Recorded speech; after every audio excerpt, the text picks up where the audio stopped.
অল্প কিছু tips follow করে আপনিও পারবেন হুবহু রেস্টুরেন্টের মতো মুরগির মাংস রান্না করতে। সামটাইমস মনে হচ্ছে মাংসে কোনো কিছু একটা মিসিং। এই রেসিপির টিপস অ্যান্ড ট্রিক্সগুলো ফলো করে রান্না করলে কোনো কিছুই মিস থাকবে না। তো চলুন রেসিপিটি শুরু করা যাক। রান্নার জন্য প্রথমেই আমি একটা বাটিতে সব মশলা উঠিয়ে নেব।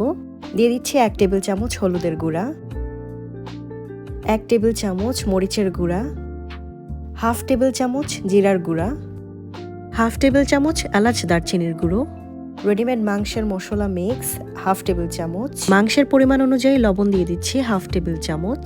প্রথমে বেশি দেওয়া উচিত নয়, কারণ পরবর্তীতে বাড়িয়ে দেওয়া যাবে। 1 টেবিল চামচ ধনিয়ার গুঁড়া,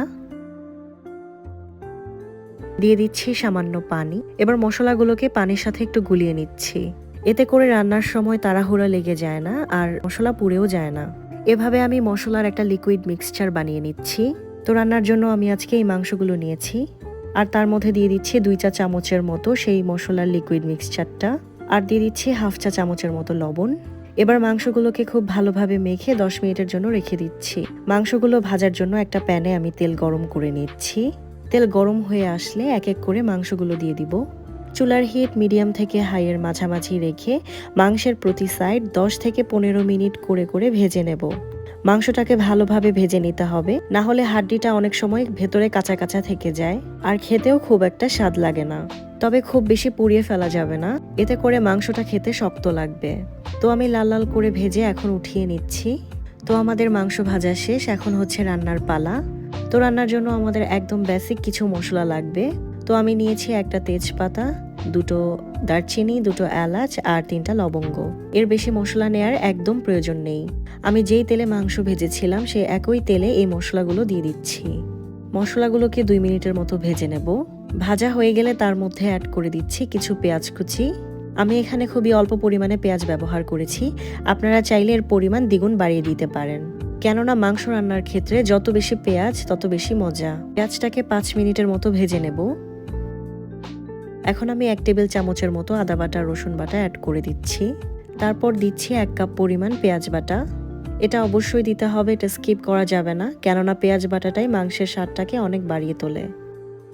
এবার পেঁয়াজ বাটা আর আদা রসুন বাটাগুলো ভেজে নেব যতক্ষণ পর্যন্ত এদের কাঁচা গন্ধটা চলে না যায়।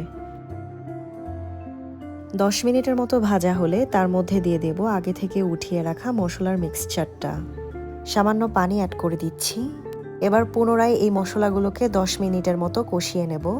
মশলার সাইডে যখন তেল ছাড়া শুরু করবে তখন অ্যাড করে দেব মাংসগুলো। এবার মাংসগুলোকে খুব ভালোভাবে মেখে দিতে হবে। এবার মশলার সাথে মাংসগুলোকে 10 মিনিটের মতো কষিয়ে এর মধ্যে অ্যাড করে দেব গরম পানি। পানি অ্যাড করে কিছুক্ষণ জাল দিয়ে এরকম বলক আসলে ঢাকনা দিয়ে ঢেকে দিতে হবে। আর এই সময়ে চুলার হিট থাকবে সম্পূর্ণ হাই হিটে। তারপর আমি দিয়ে দিচ্ছি টমেটো, তবে এটা অপশনাল, এটা না দিলেও চলবে। টমেটোটা মাংসের স্বাদটাকে অনেকটাই বৃদ্ধি করে। আপনারা যদি মাংসে আলু খেতে চান তাহলে পানি দেওয়ার পরেই আলু দিয়ে দিতে হবে। তারপর ঢেকে দিয়ে আমি প্রায় 20 মিনিটের মতো রান্না করেছি। আপনারা যদি তরকারিতে ঝোল খেতে চান তাহলে এখনই উঠিয়ে ফেলতে হবে, আর যদি ভুনা খেতে চান তাহলে আর কিছুক্ষণ নেড়ে যতক্ষণ পর্যন্ত পানিটা আর একটু শুকিয়ে না আসে ততক্ষণ চুলায় রাখতে হবে। এই যে আমার মুরগির মাংস ভুনা হয়ে গিয়েছে। এভাবে রান্না করলে আপনার মুরগির মাংস খেতে অনেক মজা হবে। এভাবে মুরগির মাংস রান্না করলে সবাই খেয়ে প্রশংসা করবে, গ্যারান্টেড।